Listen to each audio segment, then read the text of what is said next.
Hi, welcome to the Heather Penny podcast. We're excited to have you here. We've got some great guests joining us, a lot of profound wisdom and insight that I think you're going to learn a lot, because I know we get to learn from one another and we just get to join our collective wisdom together and move out into this world so that we can get more clarity, more confidence, and more courage. More importantly, so that you can step into the life that only you are made for. So let's dive in.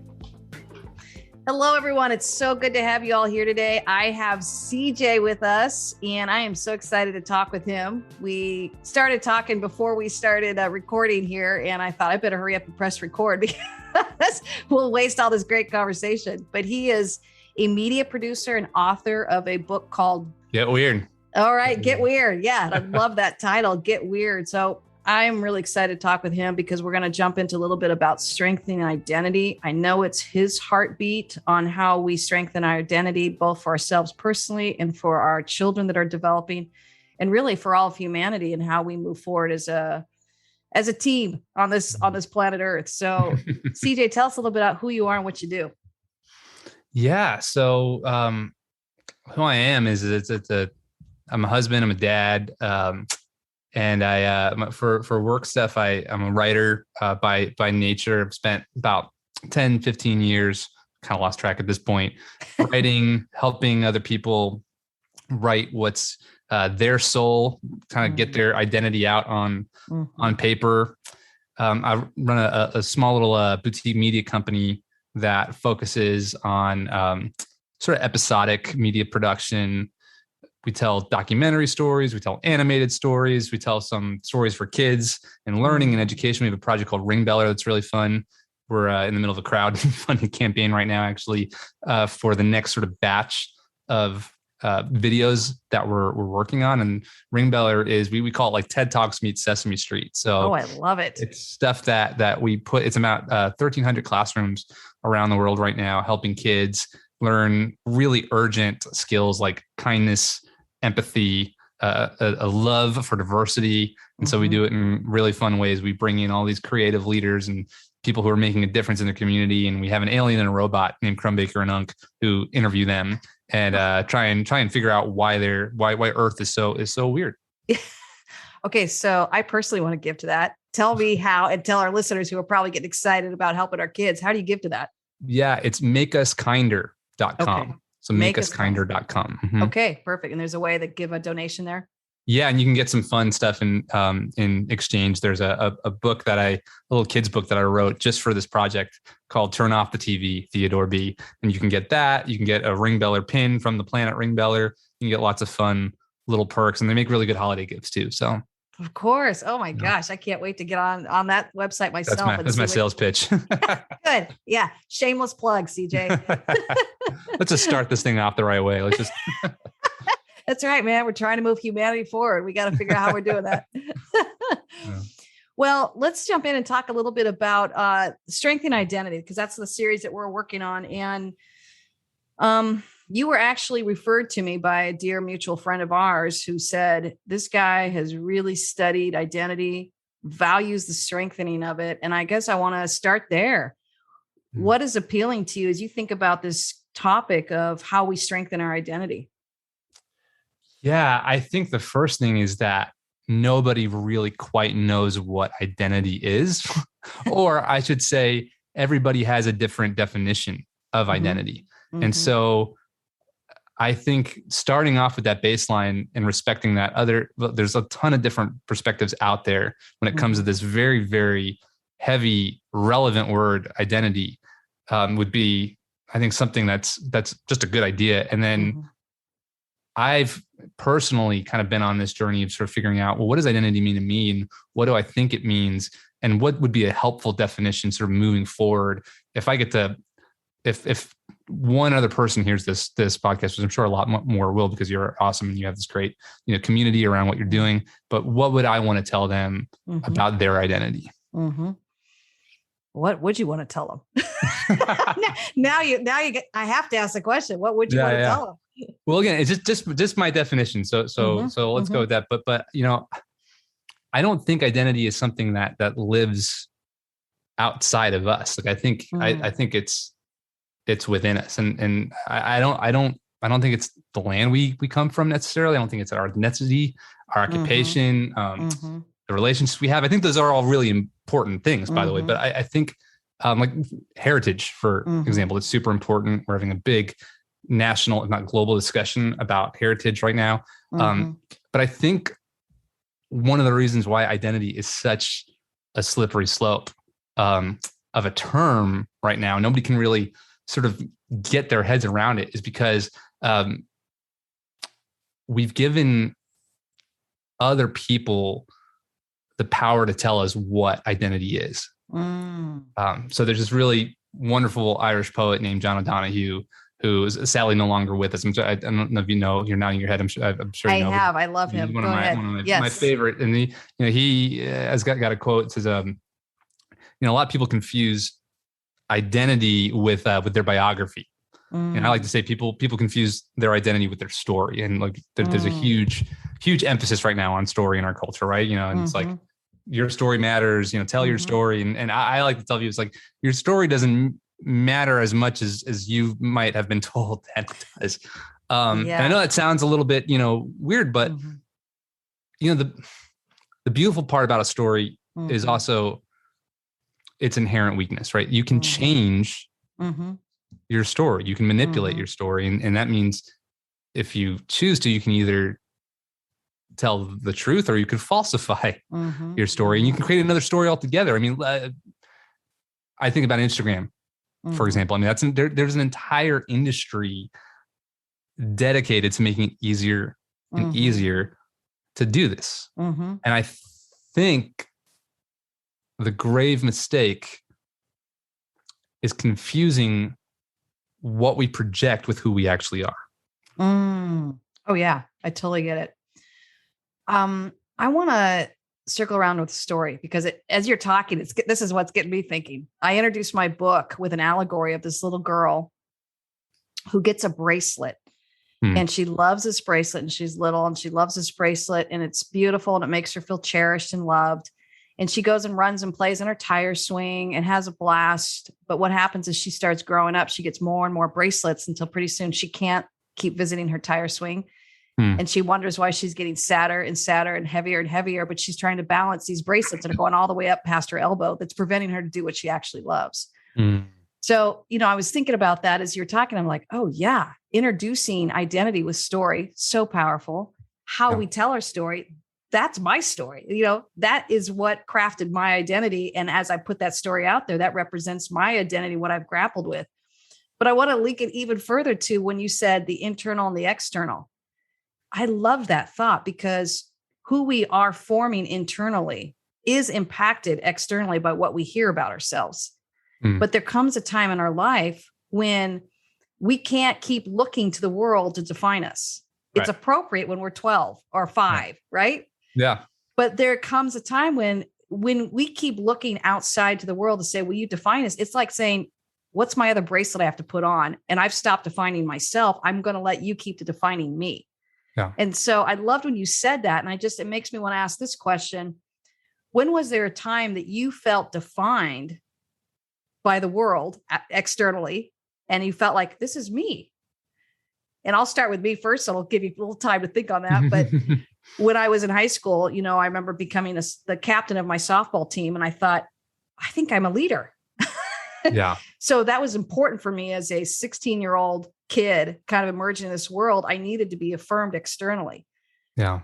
What happened then later on throughout my 20s and 30s is saying, where do I want to lead? How do I get to lead? How do I want to enhance my leadership? That's where I had to own it internally. So my identity became kind of the synergistic combination between external and internal, but I couldn't give it all to the world, nor could I not ignore how the world was perceiving me.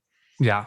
Complicated question, but now I'm going to throw it to you. No. And this is what's very interesting about this term, because I've come to think that anything external, it could be affirming your identity, but it does not where it's not where the conversation starts. So I think I define identity as sort of this scientifically proven uniqueness that you have. Your inescapable weirdness, so to speak. So like your fingerprint. Yeah, it's that place that nobody externally can manipulate or tamper with. Oh, I love not that. even, and here's the thing, not even yourself, which we like to a lot, too, again, Yeah. in projecting our story. So I like to say it's who you were before your surroundings told you who you were or who you are. Before you got your bracelets. Yeah. I got you. And I think that our journey is to get to know that person, to have a conversation with that person, to make peace with that person, and ultimately love that person. Oh, I love that. I love that. Okay. So then I have to say, how did you do that in your own journey? Well, I'm an expert at it, which is great. I'm totally figured it out. I'm sure you have. No bad days. It's great. So, I think when I probably realized, what was it like, kind of one of those moments where it was like, this is who I'm made to be. Right. I think, when I was a kid, I was in art or English class, and, there was a blank page. Right. And I think it's so much scarier now as an adult to look at that that blank page and go, what do we do with it? But I don't think I was afraid of it, or perhaps I stayed unafraid of it longer than maybe some of my peers and some of my classmates were as a kid. And so that's sort of, and not only that, but I also realized, like, I'm not only not afraid of it, but this is actually fun to create something out of nothing. I actually really enjoy this. And so I thought, maybe there was some extra time and attention from the heavenly powers that be when they were designing me, and maybe they put more attention and time in that department. And that's why every coach stuck me out in right field, in a little league. So. Okay. My wheels are turning, CJ, because I'm listening to you and I go, I'm hearing my own little simple allegory of this book, this picture book I wrote. And to me, I'm realizing, okay, that's having to do with so much about true identity. The climax, of course, of the book is she can't manage the bracelets and she's feeling miserable. And so she has to go spend time under the stars, and under the stars, she hears a voice that says, take off your bracelets. It's never who you were. And then the book ends with, wow, how do I love who I truly am, which is my spirit of who I am. Yeah. So it's beautiful. Isn't it beautiful? Analogy. So I'm like, at the risk of sounding like I'm saying, I'm amazing, CJ. I'm hearing you say this and I go, this is so fun to hear you talk about your grappling with defining identity and listening to it through the allegory, which many of my listeners are familiar with. Many of my clients jump on the line now with me that says, Heath, I need help getting onto the stars. I need help getting on my tire swing again. I need help with these bracelets. How do I get them off? Yeah. And that's really the work I do. I'm like, wait a minute. Do you want this bracelet anymore? It was given to you. Is it truly who you are? Are you tired of managing it, or do you want to manage it? I mean, the reality is of adulting, we have to manage some of these bracelets, but they don't have to impact your identity, because their true identity is really your spirit. We've given people so much authority to paint a picture of us that they were never asked to. Yes. Except by us. Exactly. So one of the things is, as a coach, and of course, as an educator, and as a parent, is like, how do we get these kids younger and younger? How do we get humans younger and younger to start evaluating, do I want this bracelet? I don't know if I want this. I mean, wouldn't that be powerful? They're asking that at 8 years old versus waiting till we're 32 going, how do we get these stacked on? Yeah. That's the gap I'm seeing, that I go, if we can go after them securing their true identity instead of tap dancing for the world to figure out how to keep up with everything. Yeah. I'm wondering if that's the secret of so much of the anxiety our children and really our adults are struggling with. It is growing exponentially in our world. Yeah. I mean, I think there's two ways to do that. One is to be really, really bad at it, which it looks like we're getting there. Yeah.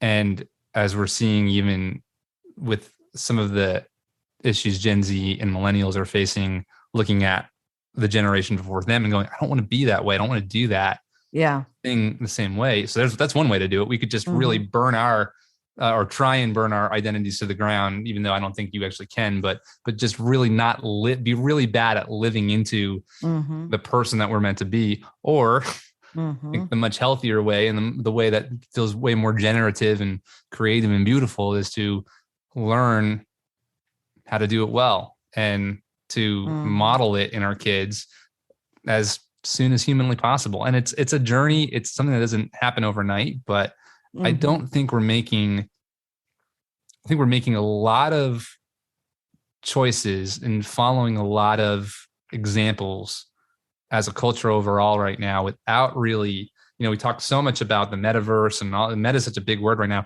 I don't think we're having a meta conversation about, should we even be giving our lives and our data and our privacy and our souls away to things that are inherently designed to mask our identity? We're not even asking that question, are we? No. Yeah, that's where I started realizing as a researcher, we don't even have the language to evaluate how this is impacting our identity.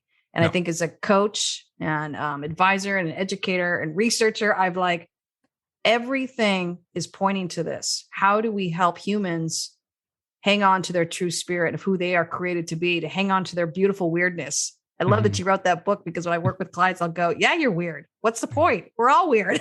Right. You want to own that beautiful weirdness, because it's our weirdness that changes the world. It's not our conformity that changes the world. It's the weirdness that we have to celebrate in each other and recognize that we need more of that. Yeah. So I'm curious, you're a parent. Tell us a little bit about how you are opening those lines of communication with your kids. Yeah, it's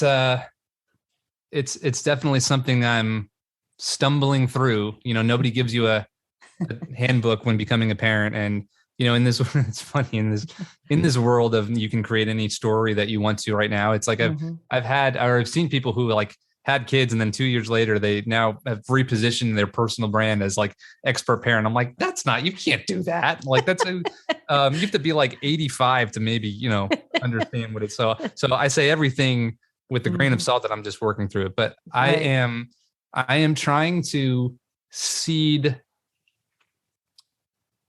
examples and little, breadcrumbs and reminders of who they are before it kind of, the world sort of gets to them and tells them that there's something else. So we keep technology and media like really, really at a minimum in our house. That's just a decision, that we've had. And one of the things I love telling my kids, and my daughter, my son's pretty young, but my daughter's just at that age where she's starting to sort of question this sort of beautiful kind of bubble that she, has grown up in so far. And now she's out in the world, however worldly a third grade classroom can be, but she's starting to, that shield is starting to break down, where people might say, or, a classmate might say, hey, look, I don't like the way you look, or I don't like how you said that, or whatever. And so,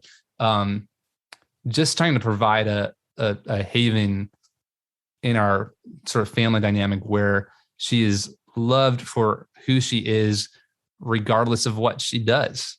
And I think there is such a emphasis in our Western culture, and we do it without even recognizing it, of parenting and teaching our kids, you are worthy, or you are accepted because of what you have done or what you have not done. And I think you can trace every sort of foundational rift in culture and fracture in culture back to that mentality. And I'm not saying meritocracy isn't important. I'm not saying we shouldn't try hard, but if we're not going back to the days of watching Mr. Rogers' Neighborhood, where Fred went, you're special just the way you are. I mean, it's so funny how much we praise this guy in culture, and we actually don't live like that's true. So well said. And I think I love that you brought up Fred Rogers, because he went after the tiny ones, right? The littles in our society. Yeah. And they were preschoolers, and that's when they're most receptive. And that's when they're so impressionable. And we stop saying it to our kids, or we forget how they're getting inundated, and we don't know how to balance it out to reinforce their uniqueness. And I think that's why I love what you're doing. How do we continue to grow that language so they can start rejecting the labels that are identifying them as broken or dysfunctional or even anxious, or these labels we're giving our children, instead of saying, you're really creative. Wow, you're really active. Wow, you're really high energy. Those are beautiful things. And instead we're slapping negative labels on them, and they're buying into it. So one of the things I started doing was with my son, who's 3. I have a son and a daughter, and I love my daughter so much. I love both of them so much, but I will never quite fully understand what it means to be in her shoes as a woman. With my son, I can sort of go like, okay, I have a little bit more framework for what it was like to be a boy and growing up, and to be, to grow up and being a man. And so I've written poems and thoughts, and I really dedicated the book to my daughter, but I've started writing poems for my son, and it really is around this concept of identity. So I brought a few. I brought one. Can I share? Is that cool? I was like hoping you would. All right, I've got it on my computer. This is called the dust you were made from. So, you know the truth deep inside you. May you doubt 1,000 things, but never that. Let it steady you and guide you home instantly. Do not search for my voice, or perhaps the voice you might wish I had, when lies disguise themselves and try to disguise you as well. But look for yours alone, not far off on some unreachable island or locked behind a certain threshold.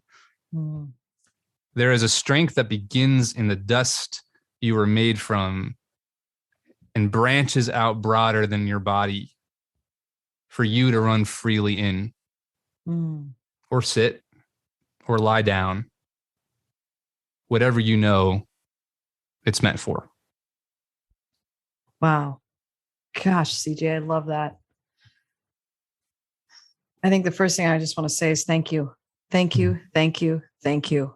Our world needs your voice. Our children need your voice. Our adults, our parents, our educators, our counselors, our teachers, they need that strengthening that anchors them into leading our humanity forward in this. I think the very first question that comes to my mind as you were reading that is, I wrote down this phrase, look for yours alone. Oh my gosh, I love that. How do you anchor yourself in staying true to you and looking for yours alone? Yeah.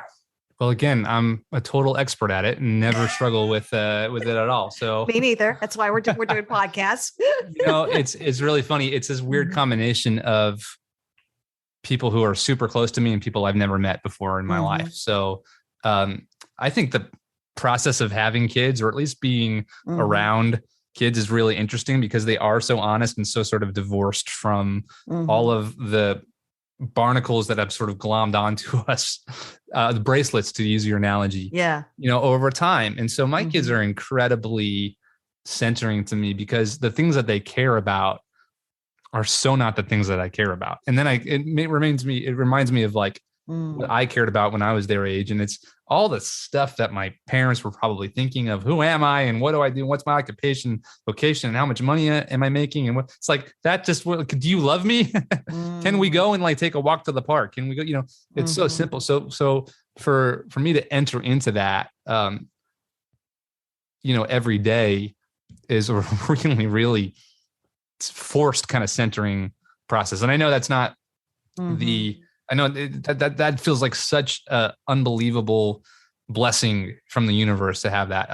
I think finding somebody who, not in a weird codependent way, but another blessing would be like finding somebody, a partner who truly loves you and sees you for who you are. I think that's why, for me, marriage is such a wonderful thing, because it's like, you don't you don't get sexier. My wife does. I don't get sexier as I get, get older. No, most people don't. Most people, there are wrinkles and everything. And I think the beautiful thing about, a marriage is it's this constant, as it grows, it's this constant sort of realizing that, okay, this is based on something deeper. It can't be based on that external story that I'm trying to tell other people on social media or in my job or whatever. It's got to, for it to work, it's got to be based on something truer and deeper. So that's sort of like, the people who are really close to me. I think keeping people and friends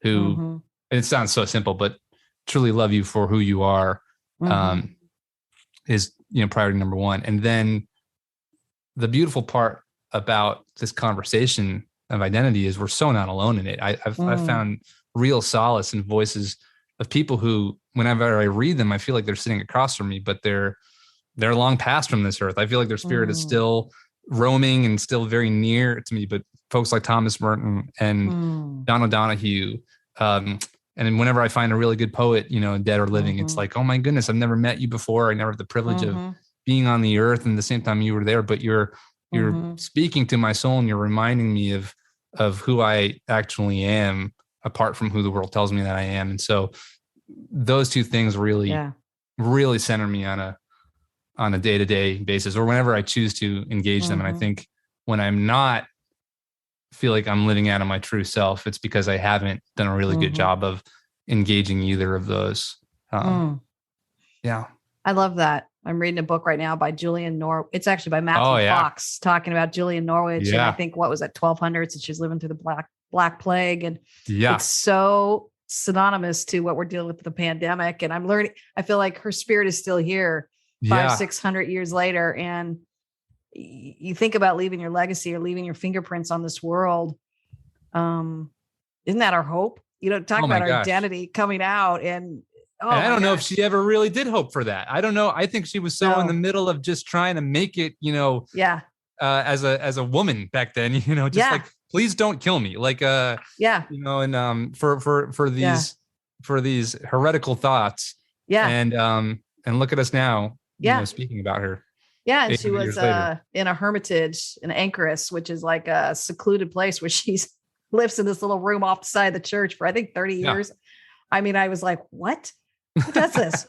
Yeah. So you're right. It's just like even some of the voices that are whispering to us over the centuries, the poets, the writers, the people who live their life weirdly, right? Aren't they the ones that, get weird so that we can have this whole new sense of what's going to ripple and support our identity instead of what's going to push us to conform to something we're not made to. The title of my book is The Life You're Made For. I so strongly believe that each of us are made for a life that we're supposed to live. And if we don't live it, the world will suffer. So my job isn't to tell you what your life is. My job is to say, hey man, take off those bracelets, get under the stars, get back on your tire swing, go figure out what it is that you're made for. And then how do I support you with your clarity, your confidence, and your courage? Yeah. But I love the thought you said earlier. It made me think of this example. Meeting our kids where they're at is so simple, and we make it so complex. If we could just get out of the way. My son, I have older kids now, 17 and 19. And so I just love getting to know them as adults. And I think they're fascinating. And one of the false beliefs I hear people say about teenagers is they're kind of terrible, or they're miserable, or it's those teenage years. And I just want to invite everybody listening, love your teenagers. They're so fascinating. They're so fun, move into the true belief that they are moving into their identity. And it's uncomfortable for everybody because they're pulling against you, but that's what we want. And so I just kind of feel like I leaned over with this curiosity going, wow, who are you becoming? But one of the things my son, he's 17, Luke, and I know he won't mind me telling the story, but he comes home and I have my office out of the home. And I just love when he wants to come into my office and chat with me, and I'm going really deep and I can't wait to find out what his day is. Or I ask fun questions like, what made you laugh today? And he loves it. We have a great time, but he's like, Mom, this chair is so uncomfortable in the office. And I'm like, what? My chair's uncomfortable? And it's just this funny little thing now that I go, that's where I want to meet him, where he is. The next time he came to my office, I had a huge, in fact, I'll show it over here if I can. If you're on video. It's this chair, this leather chair that I got, that it's just all set up for him to come and sit down and enjoy. And now he has this great chair that he comes and sits down. And I didn't even think about an uncomfortable chair, right? But meeting my 17-year-old son on this previous chair was so uncomfortable, and saying, if this is going to make you stay longer, I'll go buy a more comfortable chair. Yeah. If this is going to make you want to talk with me. And so it was such a small, simple thing. And it just reminds me, our children are very beautifully simple of what they're asking for, and how we make it so complex. Well, he'll probably remember that for the rest of his life. I mean, those are the kinds of things. I hope so. I hope he feels that he's loved for what it is that he wanted. And, my mom agenda is he does stay longer now and chat with me. So I love it. No, I remember going back to that blank page thing. I remember my mom went on a crusade really early on, and before I could even speak about how, and I thought this was so interesting. I talk about it in the Get Weird book too. Like, she just didn't like the idea of giving kids coloring books because it was literally conforming to patterns and coloring the lines. So she just gave me all this. Like, my dad was an IT guy back in the 80s and 90s, when like there was all that, those crazy printer papers that were perforated, and sort of he was bringing home stacks and stacks. I was probably solely responsible for the whole rainforest, being the deforestation of America or something like that. But it was that kind of, those things are the things I remember beyond anything else. And again, they're probably so simple, but so profound. Yeah. Do you give your kids coloring books? No. Oh, okay. So you follow through with that. Way to go, Mom. Yeah. What do you give them? A non-coloring book family. What was actually, this is really fun. I'll try and make the story short, but when I was working on the galleys for the Get Weird book, this is such a strange, cosmically cool sort of thing, but they had sent me, they had overnighted it, and they're in Nashville where I am. They're like, I could have gone pick them up, but for whatever reason, like, they overnighted it. And this is the first time I, experienced, writing a book before. So I didn't know what I was supposed to be getting in the mail. Yeah. And so I got like a giant stack with like the title page, and then every other page was completely blank. And I email the publisher. I'm like, am I supposed to sign off on like, just that? Well, cause it wasn't blank. It had like little page numbers or something. I'm like, is it? They're like, no, that is not what we meant to send. Somebody had literally so the recent, but what's really neat is for like 2 years afterwards, my kids had this giant stack that had it had little flavors in the corner. It would say Get Weird and everything, because it still had some of the markings and everything. And so what a neat way. And again, I started the book by telling that story of my mom and everything. Just what a cool way for that to sort of live on in a really tangible way in our house. That is so cool. I've done so much work with art. It started out with children because I was working with a lot of at-risk, and I was trying to get them settled. And I did research on the right side of the brain and integrating art. So at the first 10 minutes of every language arts class, I would start out with classical music playing, the lights dimmed, and they just would draw whatever came to their mind to start settling their spirit. I had no idea what that would do. It ended up, they went from a 30% passing rate to 70% passing rate. And it just moved me into really developing a lot with these kids that were at risk and trying to get them to graduate with a diploma. But it moved me into doing workshops with adults where we would engage with the art. And I would do 30 minutes of art. Of course, the first 5 to 10 minutes, they're terrified. When was the last time they sat down with a blank piece of paper in front of them and were just told to relax and create? And it really hit me how much pain there is in our creativity. Somewhere along the line, especially back in grade school, and you talk about identity, and I saw this as a teacher, they got told that their art wasn't good enough. Well, the art is so connected to the heart, and that is connected to our identity. And so how our art is handled and treated is usually pretty roughly in this world. So by the time we're adult, how many adults that say, oh, I'm an amazing artist? Right. Yeah. Nobody says that anymore. And I go, when did we stop believing in our art? I mean, talk about a connection with our identity. And so that's part of it. A funny little crusade I have is like, stick figures go, man. There's no critique in art. Like, when did we start critiquing that so hard? Yeah. That's interesting. That's really interesting. I know. Letting our people flow with their creativity, I think, is so connected to the identity. And so you're in a creative profession. How do you grow your creativity and link it with your identity in a way that becomes your true sense of self? What do you do? Wow, that's a really good question. I mean, I write, I try and write a ton. I should be writing more. I think we all can be writing more. And then there is for me, there's a difference between drawing inspiration from what's happening in the moment and drawing inspiration from a really wide breadth of people who have worked on these things, worked on this craft for centuries and centuries. So I found that it helps me to sort of shut down kind of the current sort of noise, out there. Not that there's not really great stuff. I mean, I think this is part of a much bigger conversation. But for me, right now, there's a real sort of conflict between what we're calling a creator and what we're calling a manufacturer. Or there's a lot of a lot of people who are creators or call themselves content creators. They're sort of enslaved to an algorithm versus answering a muse.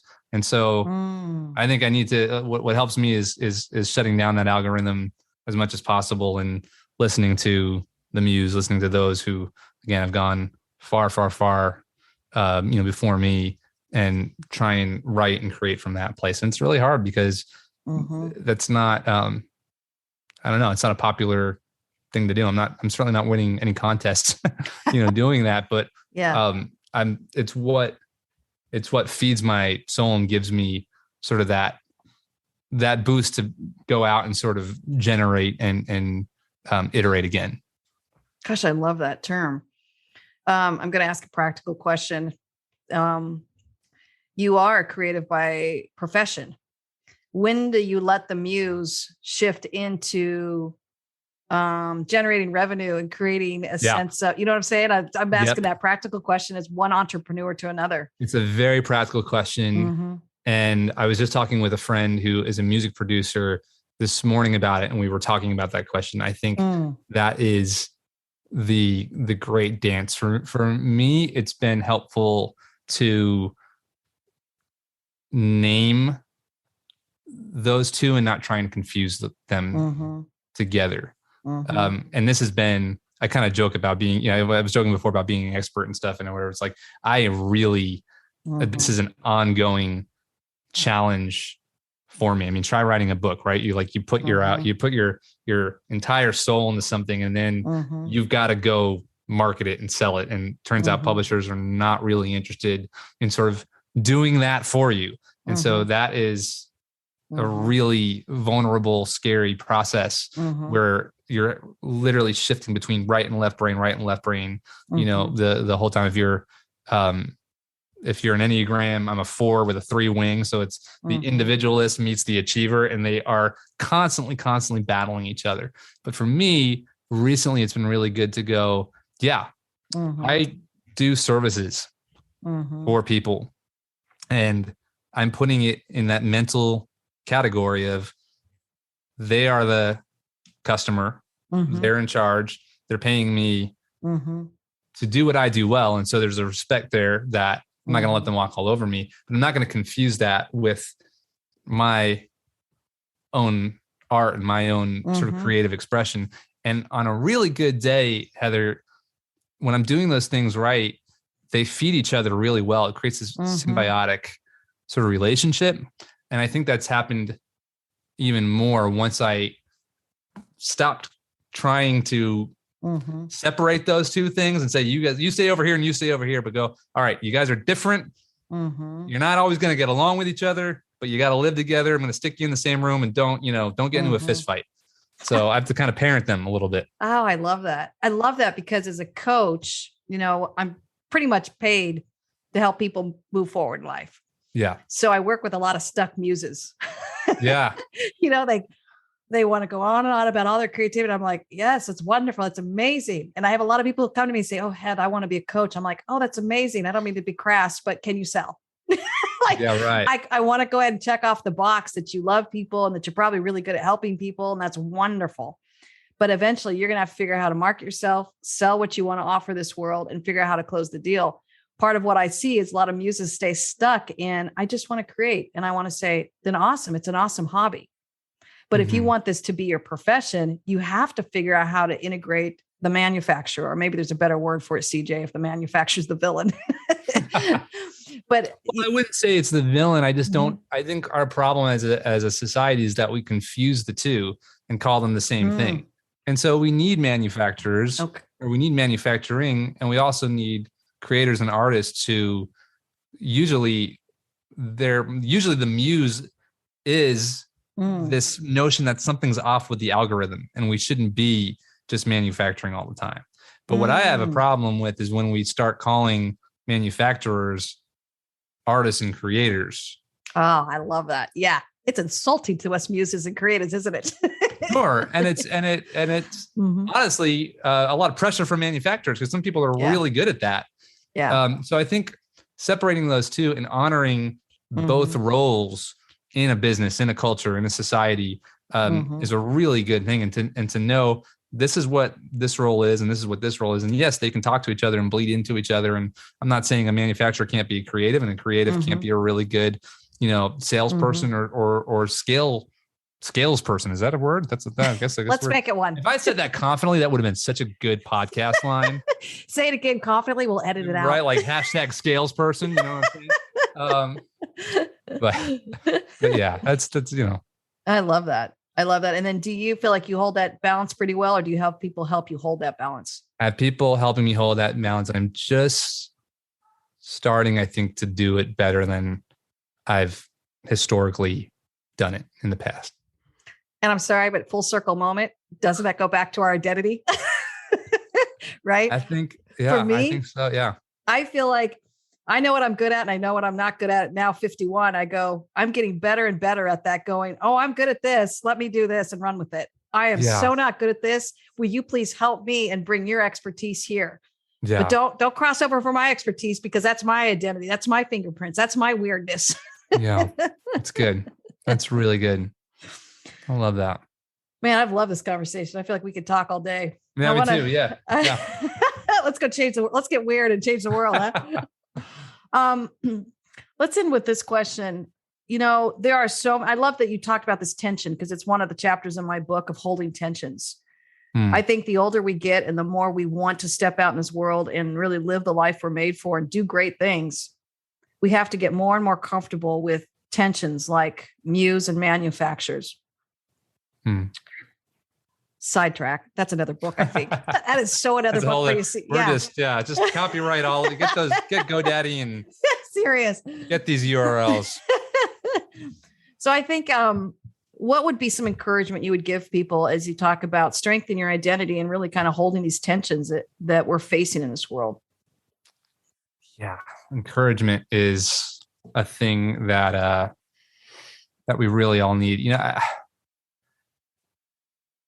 The only thing I can draw from is my own sort of experience and journey. Like I've really, really struggled with this topic for a long time. I mean, I can tell you stories of just feeling like the most outsidiest outsider ever. And struggling with self-doubt and not being sure of who I am. And so this is I think why I love sort of just having conversations about this. It's because I genuinely love I'm trying to figure this out. I am in process of believing my own words. I can't tell you how many times my wife would be like, I'd have a conversation with her and she'd be like, didn't you write a book on that? And I'm like, yeah, but that guy didn't know what he was talking about. And so, I mean, and I think that's so many of us. So it goes back to me to that identity versus story thing. I mean, as a writer, I do love a good story. I'm not trying to poop on story. But I realized at some point, and I think the ongoing realization is that you can assign an identity to yourself and to other people when in reality, everyone is just telling a story about themselves and others that may or may not be true.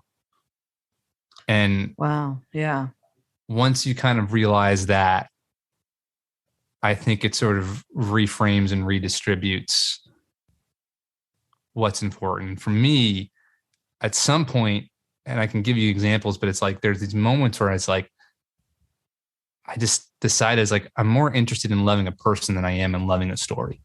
Mm-hmm. Mm-hmm. Wow. I like that thought. And I think it's also almost like taking back story, making it work for us and not against us. We get to Well, it's a create. tool. Yeah. Yes. Yeah. But it's the True same thing when I narrative. was saying about, Mm-hmm. manufacturing and creating. It's like, it's great that they both exist, but let's not confuse the two with each other. Mm-hmm. Mm-hmm. What is wrong with being an ordinary human being? That is an incredible gift and miracle that happens every day. And yet, again, the scientific odds of it replicating you are it's zero. It's an incredible thing. And you talk about our kids and you talk about why they're struggling with their identity. It's because we are sort of going with this giant sort of sea of thought that we can now just create any sort of story that we want to about ourselves and about the people around us and call it our identity. When in reality, we need to take that back and go, there's something sacred about us that can't be touched, that can't be manipulated, that can't be filtered, that can't be coerced. And I think if we start living that way, and at the same time start respecting that truth is in our fellow human being, if we have that resonance of awe, not in only ourselves, but each other, that is some really powerful stuff. That's the kind of stuff that can start to change paradigms, starts to change communities, and start to facilitate belonging. I love that. I love that because I'm thinking of a story of myself in my 20s when I dealt with a lot of anxiety. And I was told, yeah, you're an anxious person. You deal with anxiety. And I thought, well, that's a terrible destiny for me. Yeah. And what I began to realize is I got in touch more with my true identity is I'm not an anxious person. I'm actually a highly peaceful person. My anxiety is manifesting that my peace is getting very rippled. Yeah. So as I embrace the fact that I'm highly sensitive to my environment and the peace is very important to me, I began to realize I get to cultivate peace. Yeah. My anxiety is showing me that my peace is getting disturbed. And my identity in this world is really to be one that cultivates peace. Yeah. So as I started shifting that awareness, oh my goodness, I loved it. Instead of saying I got to manage my anxiety, I get to cultivate my peace and the way I live, my environment, the way I set up my schedule, my calendar, the way I choose to do my day. It's like, I don't know.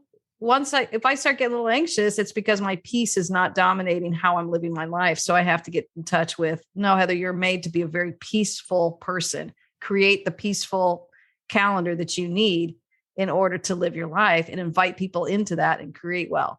And if you're getting anxious, it's just because your peace is not getting to dominate the identity like you're meant to do. Yeah. And so even as I work with a lot of people with anxiety, I said, oh, you're probably someone who's very sensitive to peace. So let's talk about cultivating peace instead of how we manage our anxiety. Yeah. Wow. Love that. Any last thoughts before we sign off, CJ? No, I'd love to. I've got one more poem about this stuff that I've written for my kids. So my son again. Maybe that's a good way to.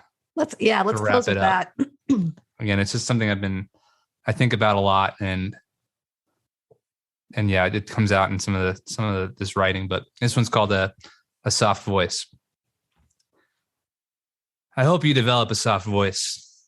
While this comes naturally to some, for others it is learned, or else it's forced. For many, we must unlearn the clanging of pots and pans, the fist punching at airwaves, the curriculum that taught us to control decibels and frequencies, from gym class to calls with customer service. Only when a voice realizes it needn't try to breathe underwater does it rise to the level of sunlight, branded by an ancient silence, a fiery strength. Wow. A fiery strength. Yes. That's what I want to end on. That's what I want to end on. I think each of our identities are meant to be a fiery strength in this world. And that's really my hope for everybody listening. All right, CJ, keep going. All right. It's been a joy. I love talking to you. Yes. Let's please stay in touch. And is there a website that I know you mentioned it for your crowdfunding? Is that the same website that people can find you? That's for the crowdfunding campaign. If you want to just keep in touch with the work that I do and, all that good stuff, you can go to my website is cjcas.com. It's cjcas.com. Perfect. All right. Thanks so much for joining me. And I'm already looking forward to watching you from my corner of the world and see what you're doing, and just know I'm cheering you on. And if our paths cross again, lucky me. Thanks, Heather. No, I really appreciate the conversation. It's been great. All right. Take care, everyone.